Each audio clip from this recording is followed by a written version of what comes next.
Good morning, good morning. God been speaking a word to me for the last few days, and last night we had a whole conversation um, just about renewing the mind and being transformed. And that's Romans 12:2. Do not conform to the world, but be transformed by the renewing of your mind, so that you can see all that is good, like your God's good will for you. And that's paraphrasing, but that's definitely what it's saying. Romans 12:2. Go read it. But yeah, we was just talking about it, and when I study the word, I like to read the verse above it and the verse below it, and sometimes I might just read the whole book. It just depends. So I can get context of what I'm reading. I don't just focus on just that one verse. Like, I need to know like what was being said that led up to this and what was said after this. And so what was said before it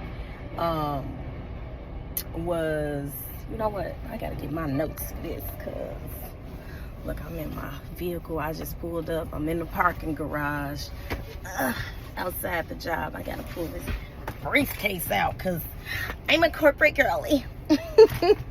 But let me get this, because y'all, I carry my journal with me all the time, because you just never know.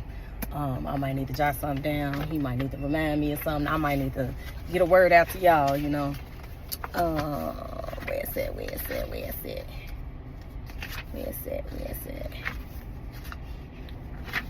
Okay, here we go. So prior to that, he said in 12:1, he said, ooh, y'all can hear that train, huh? Wait a minute, let me close this.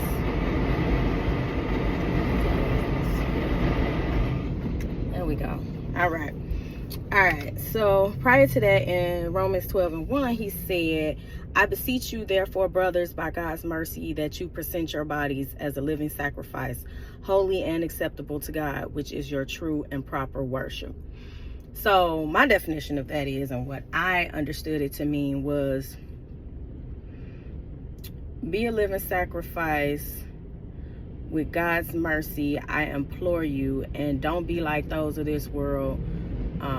And then I'm going to add verse 2 as well.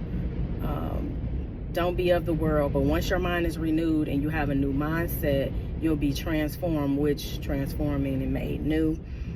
God been saying He been doing a new thing in my life for a minute now, at least for over a year. And I feel like I missed the mark last year, so He reset it and started me over this year, which God can do that. He will reverse time, and He will put you right back where He asked you to be in the first place until you get it right, because especially those that are called. But once your mind is renewed and you have a new mindset, you'll be transformed, made new, no longer who you once were. Then you'll be able to clearly hear God's will and plans for you. Then on verse 3, this is when Paul warns them, because this is Paul talking to the Romans, okay? And then Paul warns them, don't think too highly of yourself. God don't like ugly, and He ain't too fond of cute. That's me speaking. But be honest with yourself. Are you faithful to God by God's standard and what He asked of us? Are you faithful?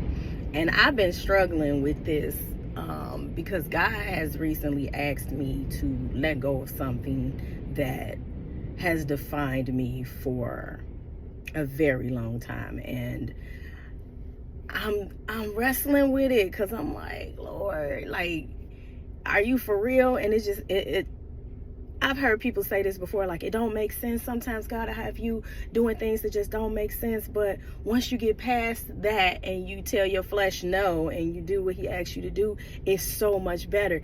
And I'm just like, I didn't reach that point in my journey. Now I'm at that point where I gotta let something go. And I'm just like, God, for real? So that made me feel like, okay, my faith isn't what I thought it was. He called me out. can call me out about it. But these things have to be addressed in order for my growth, for me to have that growth and become the me that he needs me to be, and the me that people that watch this video need me to be. So I had to be honest with myself, just like Paul said, hey, you cute and all, you know, and you good, but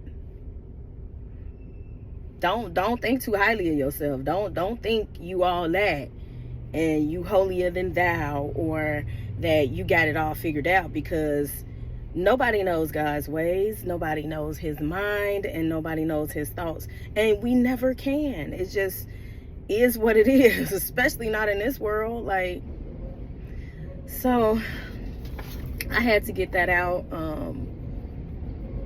This faith walk, y'all, truly is a journey.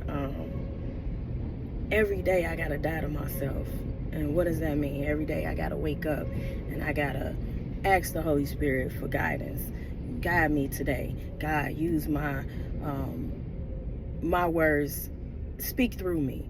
Help me to hear with your ears. Help me to see with your eyes. Like, I need you, God, every day. When I wake up, first thing I say is I thank him for waking me up, and then I ask for all those things, because it's a real life journey when you walking with the Lord. Like, people that you was friends with don't become your friends no more. They just disappear. You don't even do anything for them to leave. They just disappear. You stop getting, you know, I mean, it just every day I wake up is a fight. It's a fight to finish, because we are born sinners, and we're expected, like, you gonna do some form of sin, because you born into sin. You were born sinner, so you're gonna do something, or you're gonna get tested by something every day. So every day I gotta die to my flesh and tell my flesh, myself, you know, no, you're not about to eat this and that. No, you're not about to say what you think you should say to this person, because it may be offensive. And that's not God speaking. You asked me to speak through you. I didn't say that, so don't. And oh my gosh, it's just a lot, y'all. I'm not gonna lie. Like, I don't know if there's people out here saying that being this Christian walk and this Christian life and this Christian faith is just, oh, the greatest thing, and you just worship and everything is going right in your life. Absolutely not. Because as soon as you say yes to God, you get attacked, and you get attacked hard all the time, nonstop, until you win that battle. Because it's a war, and there's plenty of battles. So you win one battle and you good. The enemy, he'll retreat, he'll leave you alone, just like he did when he tempted Jesus in the Garden of Gethsemane. Gethsemane? I don't know how to say it, but y'all know what I mean. When he tempted the Lord 3 times, he came and messed with him, and the Lord was like, no. Jesus checked him 3 times. And finally he left him alone. But what it did say was that he left him alone to come back, like, until a more opportune moment presented itself. But that's Jesus, so he couldn't play with him. But he's gonna come back to us every time when a more opportune moment presents itself. And I'm being put in a position where I can't be put in those opportune moments. Like, I can't be in those environments. Like, it's starting to bother me. Like, it's getting to the point where I'm starting to feel like uncomfortable in certain spaces. I'm starting to feel very like I'm grieving the Holy Spirit. Like, I'm starting to feel like, why am I here? I'm starting to feel like, you know, but then I end up in certain situations where I feel a little uncomfortable. I might end up in a corner with some young lady ministering to her. Just now we going to church a week later. Like, it just depends. Like, he'll find a way.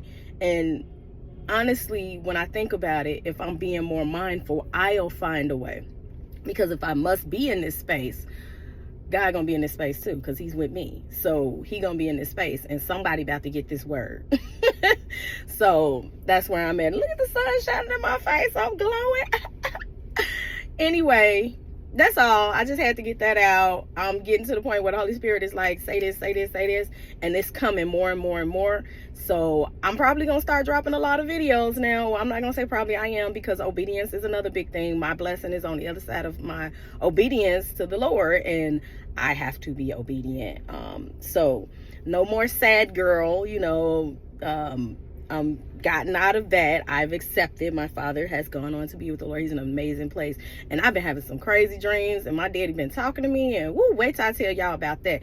I got so many stories about dreams, so many testimonies I gotta share, and that's just it. I have to share them because somebody out there needs them. And this is what God told me. So I have to get the story out through books, through testimonies, through videos. Just do it. So here we are. I'm sitting in my car, about to get ready to head to my 9 to 5. And he told me to tell y'all that. So everybody have an amazing day. Have an amazing day. Look at my crinklies in my little locks. Ain't that cute? I'm sorry. Let me get over myself. See, I got to die to my flesh because my flesh like, girl, you keep... Anyway, y'all have a wonderful day. Be blessed, and I'll see y'all next time. Bye.